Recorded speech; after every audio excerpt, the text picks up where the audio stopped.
Shalom Ubracha, que Hashem vous donne la santé, la joie, la prospérité, Keneratson.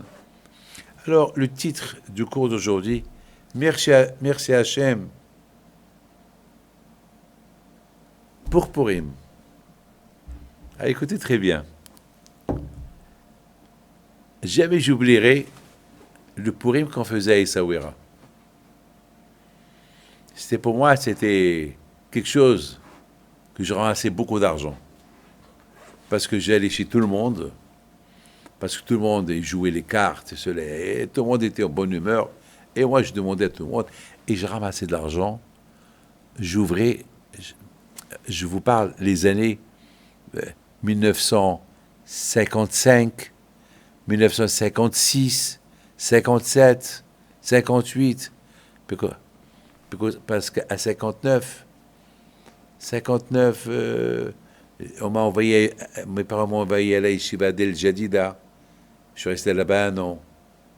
Vous savez, hein, j'ai pas beaucoup vu mes parents, moi. Mais bon, Hachem, merci.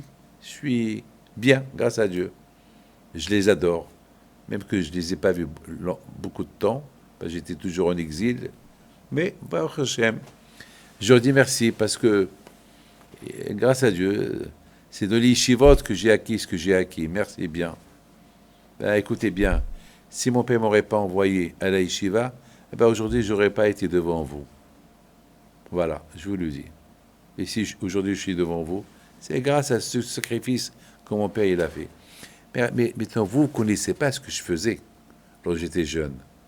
Lorsque j'étais jeune, j'ai ramassé toujours de l'argent. Je ne sais pas, j'adorais acheter pour la fête de Pessah des légumes, des fruits. Et j'achetais des choses qu'il y avait. Aujourd'hui, grâce à Dieu, à Pessah, vous rentrez dans un magasin, vous trouvez tout. Mais à l'époque, il n'y avait rien.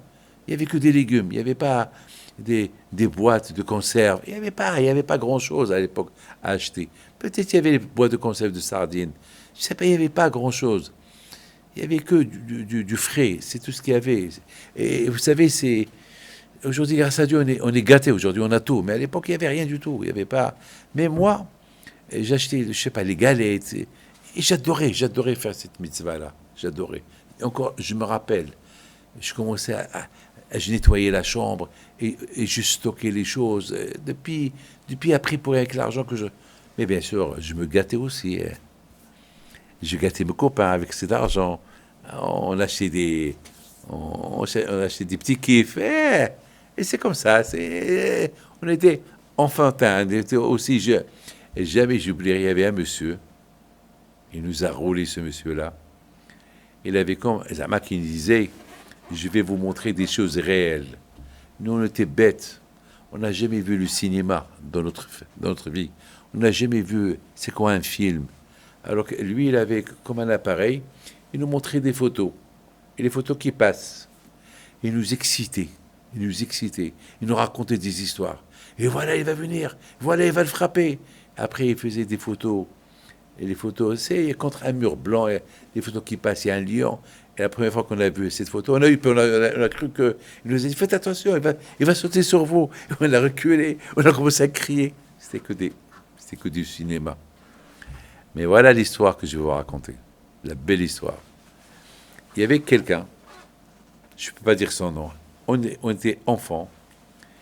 Il m'a dit, il m'a dit, David, tu sais, tel et tel endroit, il y a là-bas beaucoup de...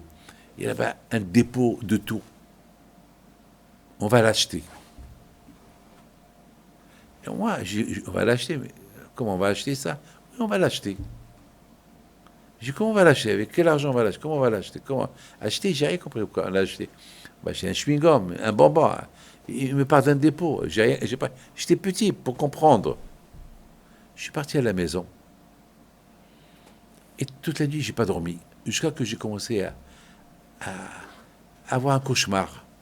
Avec mon père, la Shalom, il se réveille. Il me dit, David, qu'est-ce qu'il y a? Je dis, papa, j'arrive pas à dormir. Je lui ai raconté, je lui ai dit, quelqu'un, il veut... On achète un dépôt, il y a de tout là-bas. C'est un mahsan, il y a de tout là-bas. Là-bas, les camions, ils prennent. Il me regarde. Il a commencé à me dire, mon fils, tu sais c'est quoi ton dépôt à toi? C'est la yeshiva. Il me dit, j'ai une bonne nouvelle pour toi. Dans 6 mois, il y a une yeshiva qui va s'ouvrir à El Jadida et tu vas aller là-bas. C'est là-bas le dépôt.